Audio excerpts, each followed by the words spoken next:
bien parler. Je disais que Johanna a déjà bien parlé des Rosas. Les Rosas, un bel exemple de panafricanisme, hein, c'est ce qu'elle a cité les différentes ethnies ou les différents pays d'Afrique.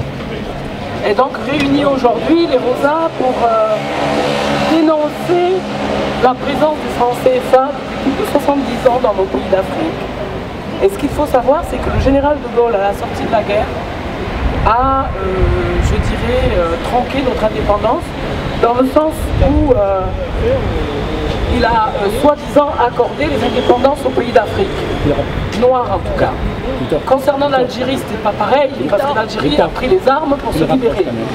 Mais les pays d'Afrique noire ont été, entre guillemets, leurrés, losés. Parce que pour nous dominer, en quelque sorte, d'une main, le général de Gaulle nous a lâchés en disant vous avez vos indépendances, mais de l'autre, il a mis en place le système que les nazis avaient mis eux-mêmes en place pour dominer la France. Mais 70 ans après, je crois qu'il est temps que nous nous levions pour tenter de faire disparaître ce franc CFA. Parce qu'il appauvrit nos pays, il pousse nos frères, nos sœurs, nos mamans, nos oncles, nos tantes à se mettre en danger pour venir en Europe de manière à avoir un avenir meilleur. Et ça c'est intolérable parce que quand on voit à la télévision, quand on voit au niveau des médias, ses frères, ses sœurs, ses oncles qui se noient par centaines de milliers et qui viennent grossir encore les disparus qui tuent à l'esclavage, c'est insoutenable. Donc il est temps de se lever et de faire ce que nous avons à faire. Il est temps de se lever et de faire le job. Et faire ce job, c'est quoi? Certains ont déjà commencé. Johanna disait qu'on n'est pas nombreux, mais si, on est nombreux. Puisqu'il existe des associations qui se sont déjà levées. La LPO, Umoja, qui organise et structure les jeunes Africains qui ont un certain niveau intellectuel, donc qui ont fait des études. Et il existe à Paris l'école de la politique africaine.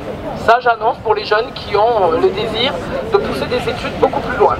Parce qu'il est évident que si nous partons en combat pour libérer notre continent du CFA, il faut s'armer jusqu'aux dents, intellectuellement. Il ne suffit pas. Bien évidemment, il faut toutes les forces vives. Mais la génération qui arrive derrière et qui fait des études a intérêt de s'armer jusqu'aux dents. Parce qu'on ne nous lâchera pas comme ça.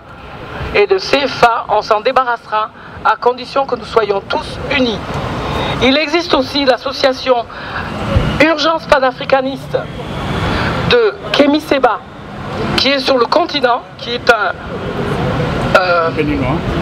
béninois, mais de la diaspora, puisqu'il est né en France, et qui est rentré donc sur le continent et qui mène une lutte acharnée.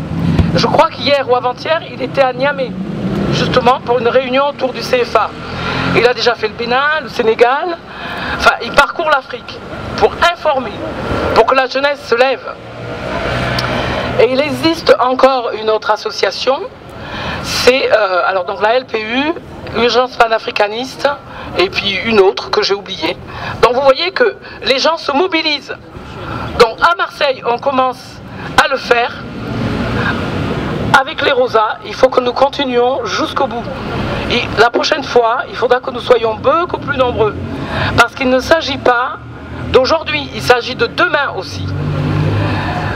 Et ce que je voulais dire, c'est que tous les continents, l'Asie a connu son avènement, l'Europe a connu son avènement.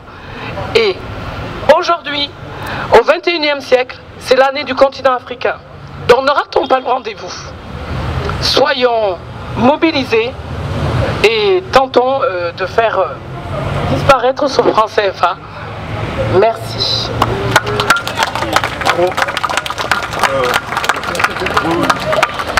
Je passe sur le message.